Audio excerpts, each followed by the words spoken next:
Good evening, Gills fans. Welcome back to the latest episode of Gills in the Blood TV. It is Thursday evening. We are 48 hours away, just under, from the first Sky Bet League One game of the season.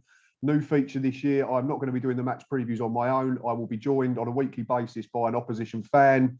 And I'm very pleased to say that the first opposition fan for the new season is Gary from the very highly esteemed Stacey West blog. I will put all his details on Twitter, so go and follow him, follow the blog. It is a very good page for everybody who wants to know everything about the Imps. Gary, how are you? Yeah, I'm very well, mate. Thank you. I'm delighted to be on. Really pleased to be the guinea pig as well. Good, good. Yeah, we've just spoken off air, haven't we, and said that this is a new way I'm doing it. So we're going to learn, and fingers crossed, people are watching, people are enjoy it. Both Gillingham and Lincoln City fans. Obviously, what we normally do on these type of shows is talk about league form, last 6 games, home and away form. But being the opening day, obviously, there's none of that. So, Gary, over to you. The floor is yours. Talk to me about Lincoln City's summer so far. Yeah, it's been an interesting summer. I mean, it was a slow start. Obviously, we kind of lost 3 weeks to everybody else through being in the playoffs and in the playoff final. And then there was that huge deflated feeling coming away from Wembley, thinking, well, 90 minutes from the championship, and now here we are 3 weeks behind everybody in terms of recruitment. Very, very slow summer, not a high squad churn at all, which is complete contrast to last summer. So the lone players really were the ones leaving that would hurt us: Morgan Rogers, Brennan Johnson, TJ Ioma, Alex Palmer. So we lost a lot of players, but we kept the nucleus of the squad. The back four will be virtually the same: Liam Bridcut, Conor McGrandles, Tom Hopper. That spine is very much the same.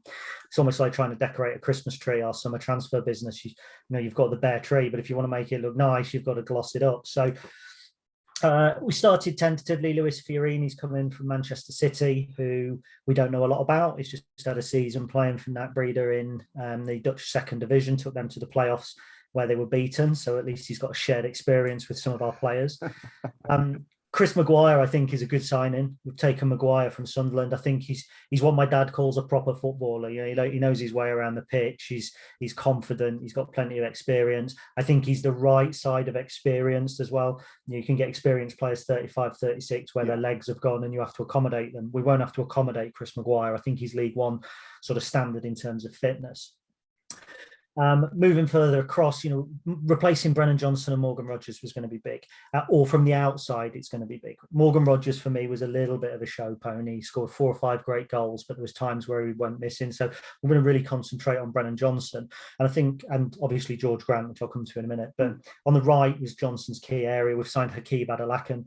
I think he's going to be a good signing for us. He's one that I think we probably have to nurse through matches a little bit, given his fitness record and his lack of football. So you probably won't see him against Gills on Saturday. He's an interesting one for me, I think, because he was very good at Scunthorpe, wasn't he, a few seasons ago? Then probably went to Bristol City too quickly in the Championship. But there's been patches of form with Rotherham, I think it was, and Hull over sort of a month or two where he's been very, very good. And I suppose from your point of view now, the trick is to get him to do that over 30, 40 games a whole season. And if he can do that, then potentially you've got a very, very good player. But obviously we've not seen that enough in the last few seasons, have we?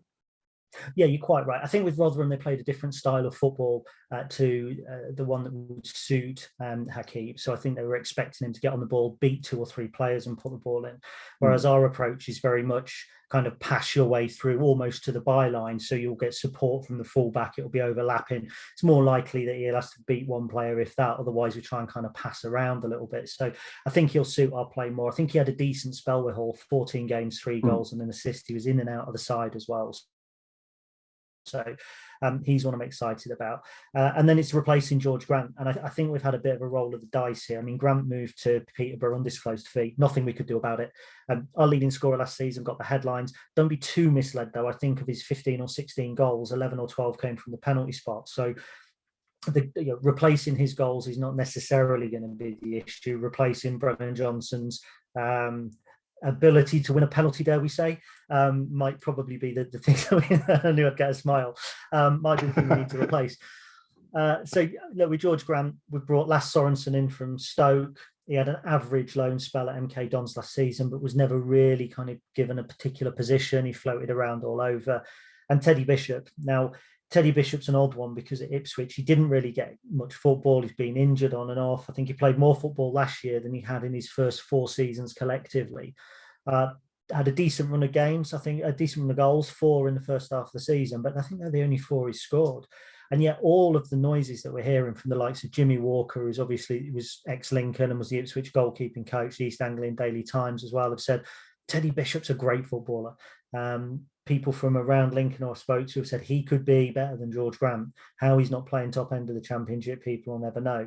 But you hear this about footballers, don't you? You hear it all the time, and he's got to actually turn up and do it on the field. So there are a couple of others who have arrived. Dan and Lundalu's come in from Southampton, great big unit up top. But like you guys, I think we're still just a little bit away from being a finished article. Michael Appleton, I was lucky enough to chat to him earlier in the week. He says we're still a striker and a defender away. The defender, I think we've been looking for going back for TJ Ioma at Spurs on a permanent basis. I've seen there was a rumour going around on Twitter that he might be coming back, but there was talk of Championship interest as well. I think Luton were mentioned and might be one other. Well, Luton and Peterborough are after Teo Eden to buy from us. I know that. Oh, maybe I don't know where. Yeah, I know that they were looking at buying Teo Eden, and we had tentative discussions with Jamie Robson at Dundee United, and I think that's kind of given a false perception of Lincoln, because good old Steve, who Lincoln fans know and love well, Mr. Evans, kind of said in his pre-match press conference this week, Lincoln are looking at spending £250,000 on a left back. I can't do that. But we were only looking at spending that on a left back because we were going to generate 3 times that from selling our current left back, and we were going to have to replace. And I think that's different. If you've got an Ipswich and you've got £750,000 to just go and buy a Rangers player without selling anybody, that's splashing the cash. If you earn £750,000 from a player and spend 250,000, that's really not. So there's a false perception, I think, that we've got a bit of money. We've got a better budget than last year. But, if you move forward 10% in League One this year, you're actually going back 10% when you compare to all of the people that are spending the likes of Wigan and Ipswich and teams like that. So that's really our summer, I think, in a nutshell.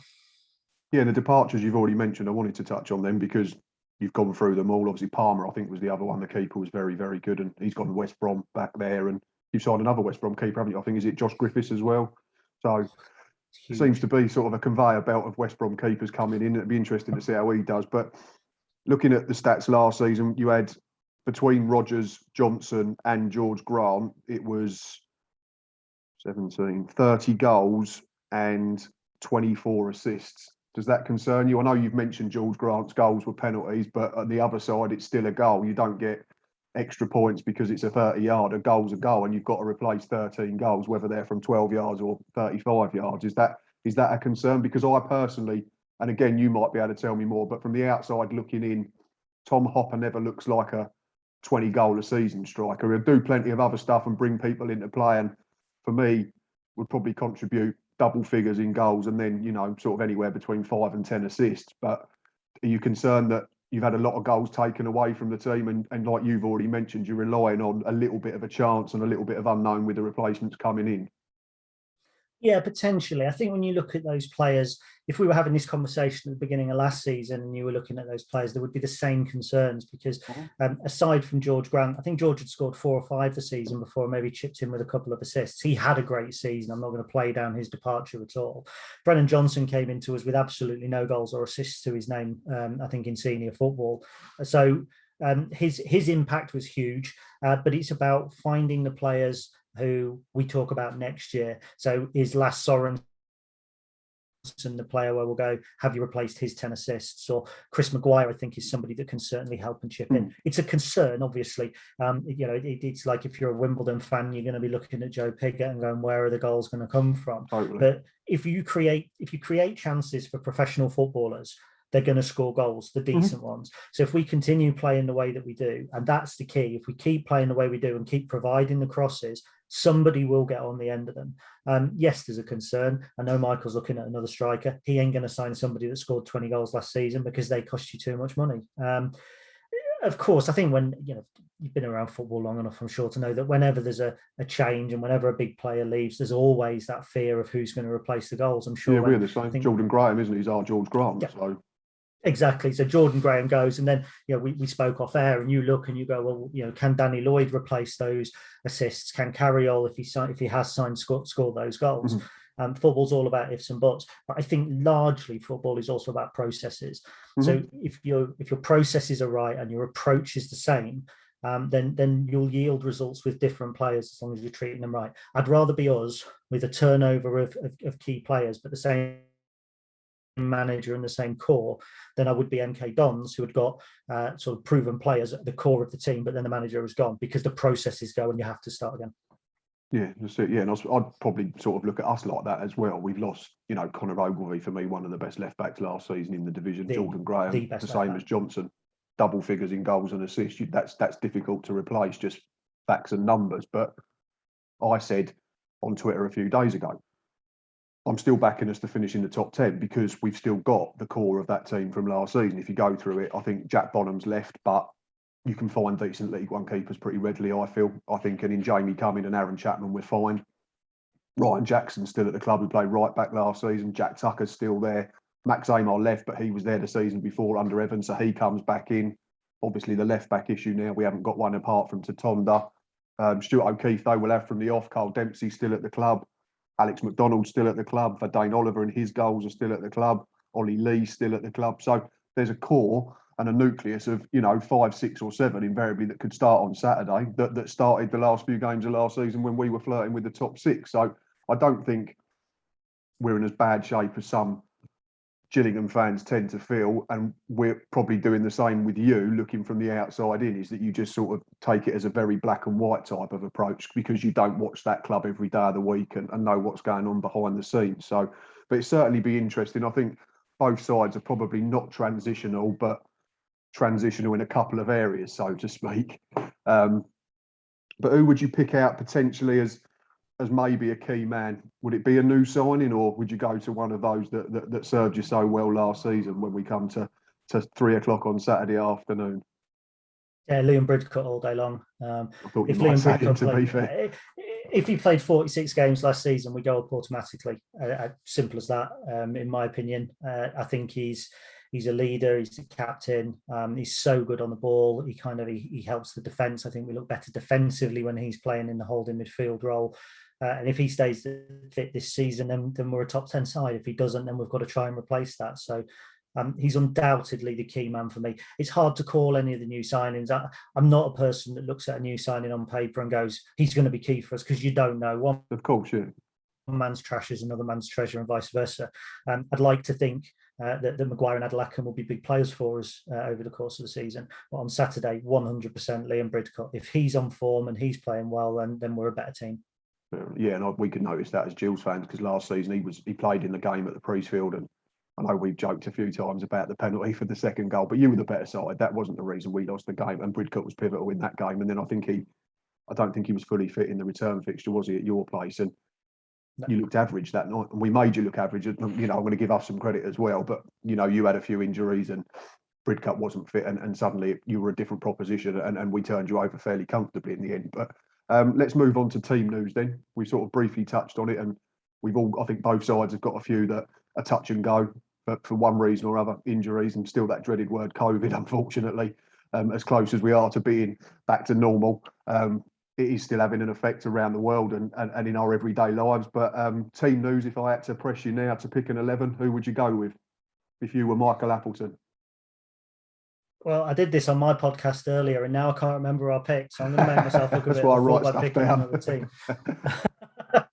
I mean, Josh Griffiths in goal, yep. Without a doubt. Regan Poole definitely at right back. Teo Eden at left back. Joe Walsh is out injured. He's our best centre back. He won't start. Adam Jackson will. Lewis Monsman's only played 60 minutes of pre-season, so it's a toss-up whether he plays or whether we play Max Melbourne.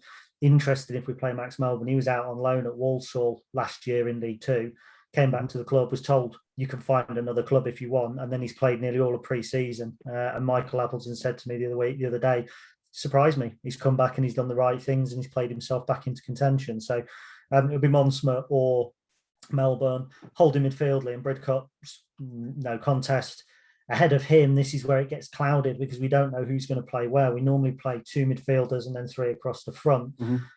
One of the midfielders is likely to be Conor McGrandles.